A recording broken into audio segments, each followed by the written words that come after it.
Hi, welcome back to Storytime with Dan Booker. Appreciate you being here. And today we're doing a twofer. Now, I put out here on the type thing, if somebody can come up with a better name for Twofer Friday, because it just doesn't sound. Twofer Tuesday works. Twofer Friday doesn't. But we're going to do two things. We're almost at the end. We've got about 3 or 4 more readings, and then we're done. And then we go to Soul Man. So today, the first one is the Great Debate. The theater was set up for the debate between the mayor and Rocky. Both men were waiting on opposite sides of the stage. Frank was moderator and sat there with the remainders of a swollen black eye, but a determined countenance. The mayor had sent people to talk to Frank and convince him to hold the debate the way he wanted it. Frank had eventually been forced to agree. The mayor walked onto the stage early and received a scattering of applause, but when Rocky entered and called by Frank, he came to thunderous applause. Mayor Lucas waved to a man backstage at the control board. His task was to cut off Rocky soon after he began so that his time in the debate was much shorter. With no rebuttal, the mayor was sure that he would spin things however he wanted and his opponent would be helpless. The mayor announced that he would graciously allow his worthy opponent to speak first. Rocky spelled out his plans for the future, the ending of inviting outsiders to their events, and the reclaiming of the events and social calendar back into the hands of the town. It was an experiment that didn't work, come on. It got so successful that our own people can't enjoy their town. This was not the... His microphone went dead. The mayor smiled as Rocky continued speaking to an unhearing audience. Suddenly, with a pop, Rocky's microphone returned. And we will continue to work to keep this town as it has been, with pride in our heritage, looking out for each other, and embracing all things that celebrate our unique town and the special people who inhabit it. The crowd cheered and clapped. Rocky sat down and waited to hear what Mayor Lucas had to say. Mayor Lucas glared at Frank. Rocky had been given his full 10 minutes. His full speech may not have been heard, but people had heard enough. Frank waited while the mayor glared at him, and after a minute reminded him that he had only 9 minutes left. My dear citizens of this fine town, you all know the deep reverence I hold for the traditions and people here. These events have raised vast sums that have worked their way back into your schools, your roads, your safety, and security. Without them continuing, our very ability to continue is in question. We'd be at the mercy of whatever the state sees fit to send us. Our schools would suffer and our roads become undrivable. We would become stagnant, unable to grow. Our children's education would deteriorate so that they would become a vagrants and a burden upon the state. Gone would be the money to continue those time-honored traditions we hold close to our hearts. Gone would be our ability to maintain the historical buildings which remind us daily of our heritage. My friends, I seek the ability to continue to work on your behalf and in your interests, to bring in those monies that allow us to continue as we always have and more, to allow us to grow as a town should, to move forward into the future with confidence. My time is limited, so I must close with the hope that my past performance says more than my poor words ever could. I will let my record speak for me. There was a scattering of applause. Frank checked the clock. The mayor had used every second. Sheriff Stone, you have 10 minutes for rebuttal. Mayor Lucas leapt to his feet. I told you there was to be no rebuttal, he shouted at Frank. Frank had been hoping for this. Mayor Lucas, you have just admitted that you attempted to influence and control this debate, to have it completely in your favor. The council has deemed it necessary for the good of town to adhere strictly to the rules, and by your outburst, you are penalized 5 minutes per the charter for your rebuttal. Mayor Lucas's microphone might have been off, but even a rudimentary ability to read lips showed that he was cursing up a storm. The mayor has asked us to look at his record to determine his fitness to continue in his position. Well, I agree that is a fair and equitable manner in which to proceed. I have acquired information through the Freedom of Information Act that pertains to his record. This first slide shows a vast sum he has mentioned that he claims is being used to benefit our town. Well, this next slide shows the distribution of those funds. The mayor ran off the stage to cut off Rocky's mic. Talbot was at the controls standing guard. The mayor's man was sitting in the chair under guard by Joe. He returned to the stage angry and frustrated. Rocky was continuing. So a total of 25% of the funds that came in from this year's events returned to the town. The other 75% went into the mayor's pocket and the pockets of his cronies. The mayor leapt up. Even the 25% is more than last year. Rocky asked for the next slide. Well, in fact, it's less than we were putting into the town from the last year, as this comparison shows. Heck, it's even less than the year before. In fact, it has been less than has been returned in the last 10 years. For you, the position of mayor has only been a means to line your own pockets at the town's expense. Such bleeding wounds must be closed, and the operation calls for the removal of the man responsible. Frank applauded under the table and turned to the mayor. Mayor Lucas, you have 10 minutes to respond. The mayor opened his mouth and spoke, but his response could not be heard above the stomping and shouting. The people had heard the truth with unimpeachable evidence. They needed no words from him. Mayor Lucas realized he was wasting his time and departed for the rear exit. Moments later, he was at the printers. He still had one final desperate trick up his sleeve. At the cost of several $1,000s of the town's monies, Rocky's name was removed from the ballots so that only his name for mayor remained. Election day was a festive occasion. The people were going to express their displeasure at the deceit of their mayor. He would be removed, and a man they knew and trusted would be put in his place. Now, imagine their surprise when the only name for mayor was Mike Lucas. He sat in the park watching the people go in to vote and come out bewildered. He laughed out loud. He won before the voting was ever even started, much less counted. That evening at 8 o'clock, he sat in the high school auditorium with Rocky at his side. Rocky had seen the ballot and he knew he was beaten. The mayor looked smug and ready to call it a night. Frank stood facing the audience at the microphone, ready to announce the results. He announced that Talbot had been chosen as sheriff and that he had chosen Joe Steckler as his deputy. Lucas's ugly grin was turned on Rocky. He is now essentially out of a job. Rocky leaned back in his chair to wait for the inevitable results for mayor. Frank was milking his announcement for everything he could. His voice thundered and trembled with emotion. Ladies and gentlemen, it is with great pleasure that I finally announce the results for mayor of our town. Incumbent Mike Lucas received 27 votes. Lucas snapped upright. Impossible! I was the only candidate. And now, with write-in votes of 1,884 votes, our new mayor, Rocky Stone. Rocky came as close to passing out as he ever come. Mayor charged towards Frank. He grabbed him by the shirt and bawled into his face. This is illegal. My name was the only one on the ballot. That means I am the winner. I won. Frank pulled a blank ballot and showed it to him. Printer had indeed removed Rocky's name, but had added a line for a write-in candidate. The ballots had been approved by both candidates and used, so that there was nothing the mayor could do. He was now out of a job. Lucas stormed to his office, ready to shred every paper, throw out every book, and destroy every piece of furniture. Fortunately for him, Talbot was there ready to prevent the mayor from any destruction, as he had prevented the mayor's accomplice from completely cutting off Rocky at the debate. His keys were taken from him, and the locksmith was already changing the locks. Rocky was escorted by everyone to the auditorium. No. Rocky was escorted by everyone in the auditorium to his new office. Walking inside, he was greeted by Sheriff Talbot, who handed over the keys to his office.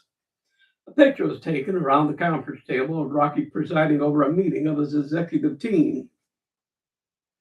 At the end of the table were Josh and Morgan, having returned to work and eager to assist the new administration. Pictures taken, including one of Rocky and Talbot congratulating each other. Soon everyone went home, and tomorrow a new day would dawn on the reclamation and rebuilding of their town. All right, next one is changes, a little bit longer, so we're going to do them both. The next day, Rocky was up early since it was his day to prepare breakfast. Mary was sitting in a high chair with towels around her to keep her upright.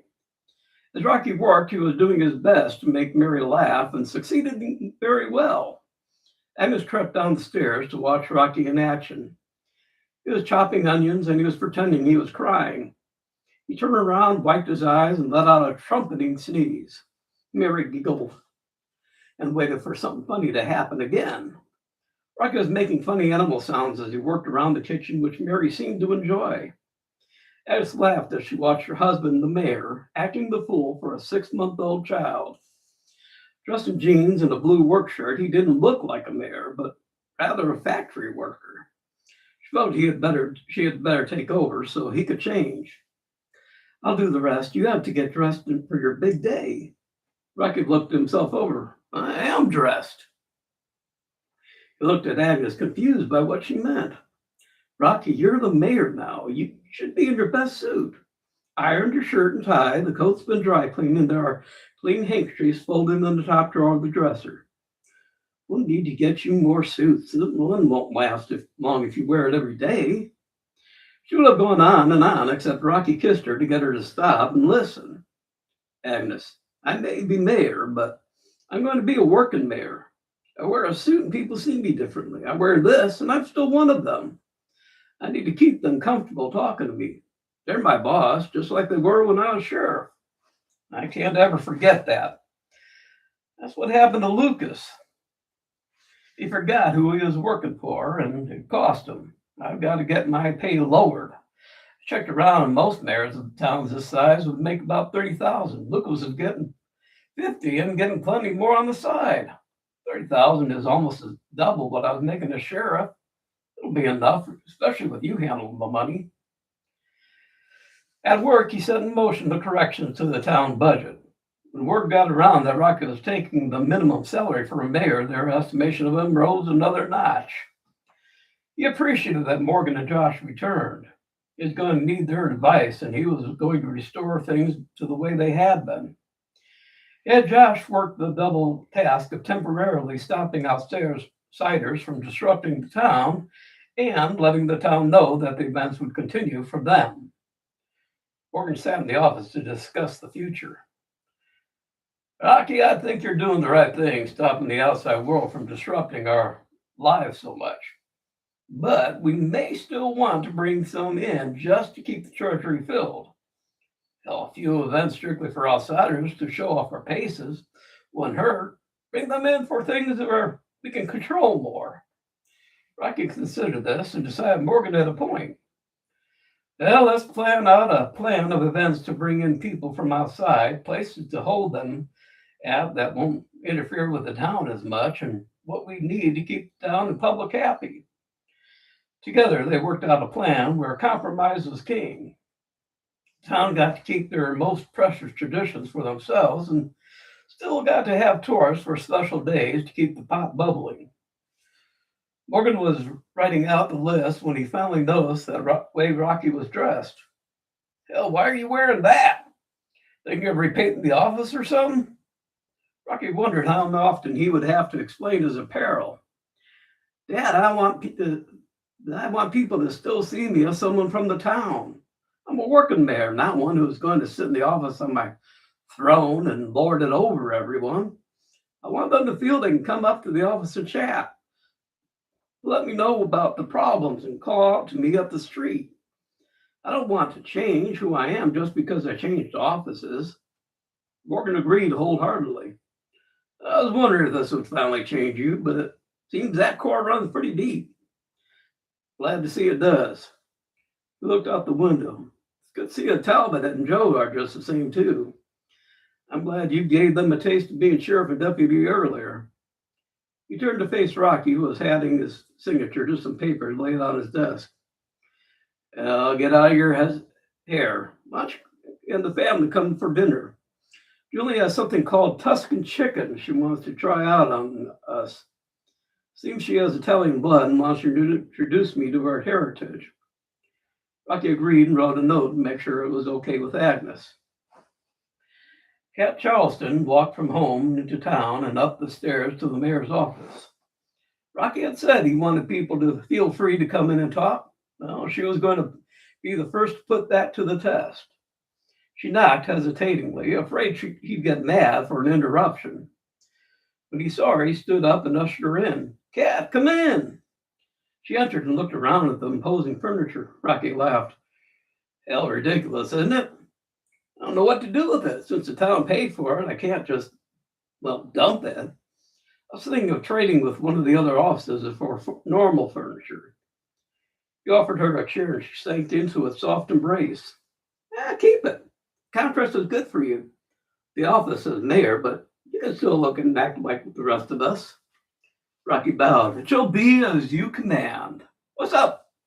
She giggled at the thought of giving anyone a command and then doing it. Mayor, are we really going to get rid of the tourists for good? I've been thinking about it. And it wouldn't hurt to have them once in a while. The extra money for the people who made things and sold them came in handy. I even sold fresh eggs and was going to bring some Scotch eggs. Rocky had never heard of Scotch eggs and asked to be enlightened. She pulled out an egg-shaped item from a sausage of sausage meat covering a hard-boiled egg with a floured seasoned crust. He tried it and his eyes popped. Cat, this is fantastic. You've got to start selling these at the co-op. It'd make a perfect breakfast, lunch, or even a snack. I bet the Triple RX pub would take all you can make too. Cat looked at Rocky in awe. You really think people would like them? Rocky finished his off with eyes glowing. I'd be willing to bet on it. Oh, let me show you what we're working on. He showed the once every 2 months events that would still bring in plenty of outsiders, but on the months that no town event was planned. One for us, one for them is how we're planning it. What do you think? She grinned and got goosebumps. That's great. Can I spread the word around? Sure, I plan on putting up a notice in the paper, but you get the word out and we can see how people feel about it. She dug into her bag and brought out a long plastic box with a dozen more Scotch eggs. Share them around and let me know if anyone likes them. Bye. She ran out the door and began the word-of-mouth campaign. From the window, he saw her talking to everyone she passed about the new changes. Well, some were enthusiastic and looked up at the mayor's window giving a thumbs up, and some just shrugged and didn't seem happy to have any tourists at all at any time. They were the minority, and though Rocky would hear them out, he had to do his best for the whole town. At 11 o'clock, he walked around talking to people. The news Cat had disseminated had traveled fast, and people wanted clarification. Well, he was happy to provide it. The group who came into his office were informed of the changes they had planned on and were given a chance to express their opinions. He took notes, and they appreciated listening to them. Once they left, Rocky left on a mission to spread the word about Cat's Scotch eggs. He took the box under his arm and went to the co-op. He gave them some to them and some to the people who worked there and had them try them. One bite, and they sent someone to tell Cat they'd like a regular consignment and to find out how much she wanted to charge. They came back with her in tow and worked out details for selling them. She was so happy she was dancing in place. Rocky went to see Talbot and Joe and had them try them. Their response was the same. No, they were a hit. Talbot reached for another and was happily munching when Joe tapped him on the sleeve. Talbot, will you marry me? Talbot choked and sent a bit of Scotch egg flying when he coughed. He had no doubt as to what Joe meant, but decided to play along. Fanning himself with his hand, he looked blushingly at Joe. Why, Joe, this is so sudden. And I lost my plate. He laughed as Joe blushed in return. You know what I mean. Of course I do. When? Peggy's on the way. Rocky, will you stick around? Agnes and Michaela are coming up too. We just want it simple in here. Rocky shook Joe's hand as Talbot rooted around for the ceremony book and paperwork. Joe, do you have a license? Carl brought out a folded sheet from the lunchbox. Right here. Peggy put it where she knew I wouldn't lose it. Agnes had driven everyone else to the courthouse. Peggy was dressed in white with a bouquet of flowers picked from Michaela and Agnes's indoor flower pots. Talbot opened the book and read the instructions hurriedly. He'd heard Rocky do a few ceremonies, but had never expected to perform one, so hadn't paid close attention. Clearing his throat, he began the ceremony. We are gathered here to join Joe Steckler and Peggy Porter in the bonds of matrimony. Joe and Peggy, marriage is a large step in a relationship that brings two people together as one. It's not something to enter hurriedly or casually. It should be an unbreakable bond that nothing can separate. With this in mind, do you still wish to join together as husband and wife? We do. Joe, do you take Peggy to be your wife, to have and to hold through sickness and health till death do you part? I do. Joe, knowing what came next, was looking in his pockets for the ring. His face grew more and more panicked by the second. Rocky reached over, opened Joe's lunchbox, and retrieved the ring, passing it over to Joe, who placed it on Peggy's finger. With this ring, I do wed. Peggy, do you take Joe to be your husband, to have and to hold through sickness and health until death do you part? I do. Agnes handed over the ring she had and placed it on Joe's finger. Took a little effort as it was snug. She whispered to him, You're not going to be able to get that off. With this ring, I do wed. Joe, is there anything you wish to say to Peggy? Joe looked at Peggy and his voice trembled. Peggy, ever since we met in high school, I've loved you from a distance. Took me a long time to work up the courage to ask you out. When you said it was about time, I knew you felt the same way. Thank you for waiting and becoming my wife. Peggy, do you have something you want to say to Joe? Peggy was still looking at the ring Joe had placed on her finger. Joe, I loved you since I first saw you. I gave you my heart the first day, though you never knew it. I waited for you in the knowledge that someday you would work up the courage to ask me out. When you finally did, I finally held you. I knew I did right in waiting, and that you were worth waiting for. I knew that I would spend the rest of my life with you. She smiled shyly. But if you had waited one more day, I was going to ask you out myself. Joe, Peggy, please join hands. With the authority vested in me as Sheriff of Century County, I now proclaim you man and wife. You may kiss the bride. After the ceremony, Talbot kicked everyone out, including Joe, who was told to take the week off. Michaela was standing holding Larry and looking hopefully towards Talbot. She wanted to be taken out to lunch and was not going to be told just to go home. Talbot recognized an immovable object when he saw it and took Michaela and Larry out to the diner. After lunch, Talbot walked around town, seeing it again in all its glory. He was now officially the sheriff, and Joe was his full-time deputy. His salary had jumped to $26,000 a year. This was Rocky's doing to thank him for his time working with him. Joe also received a substantial raise to $18,000 a year. Joe was thankful since he now had a wife to support.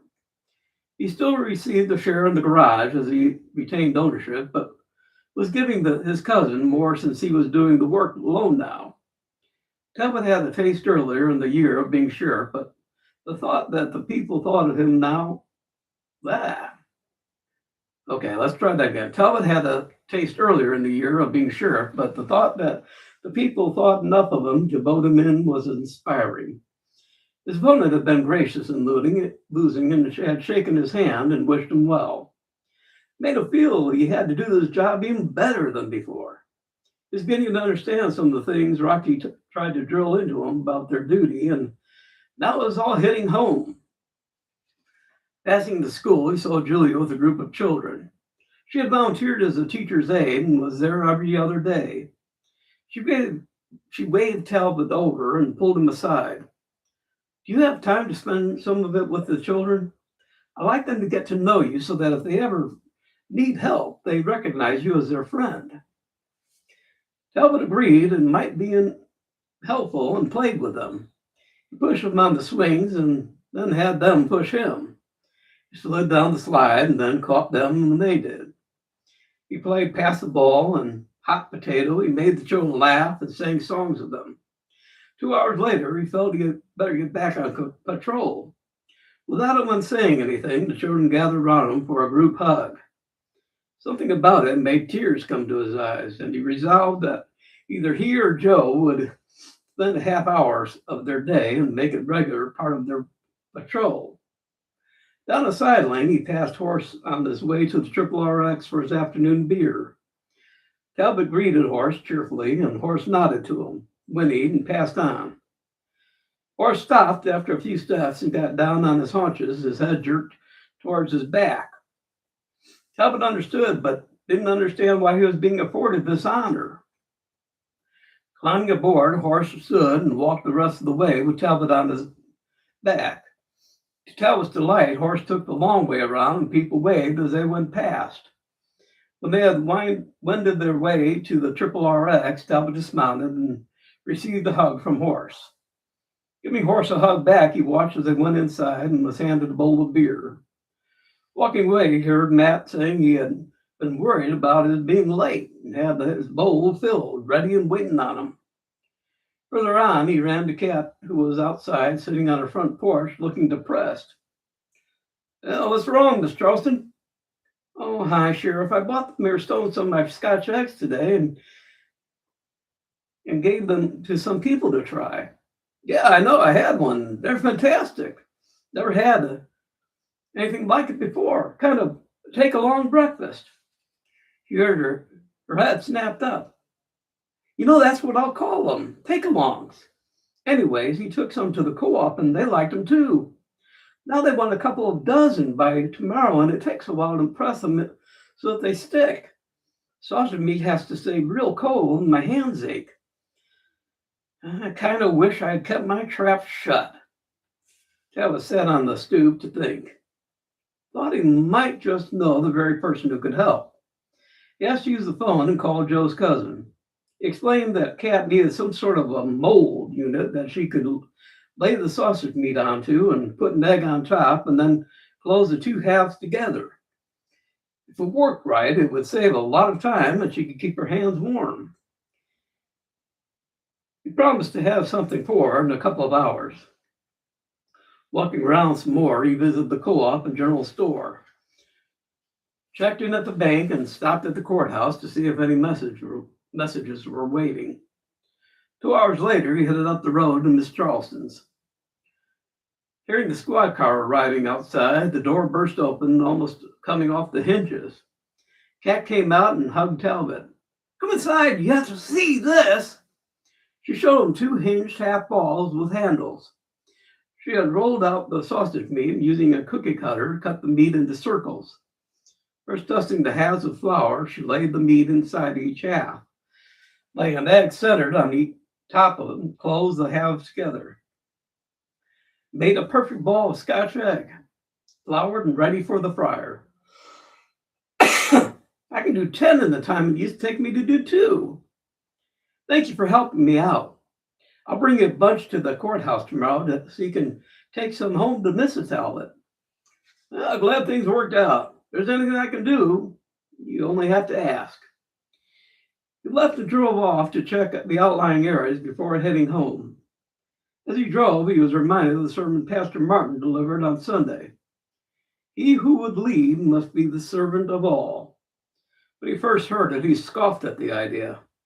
Now, after realizing the true import of the words Matthew, he realized that was what he and Rocky had always done, put the needs of the town and its people above their own needs and comfort.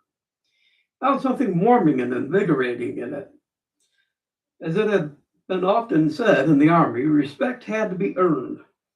It always had respect once he became a deputy, but now that respect had a new meaning and importance. He was determined to continue to earn that respect for himself and Joe. Okay, that's it for today. The next one is Trouble Brewing. Oh, this would be so much easier if I could speak. So we'll be reading that on today's Friday, so that will be Tuesday reading. I hope you'll be here with me. I look forward to seeing you again. Be good and be good to yourself. Bye-bye. Oh, thanks for being here. Okay.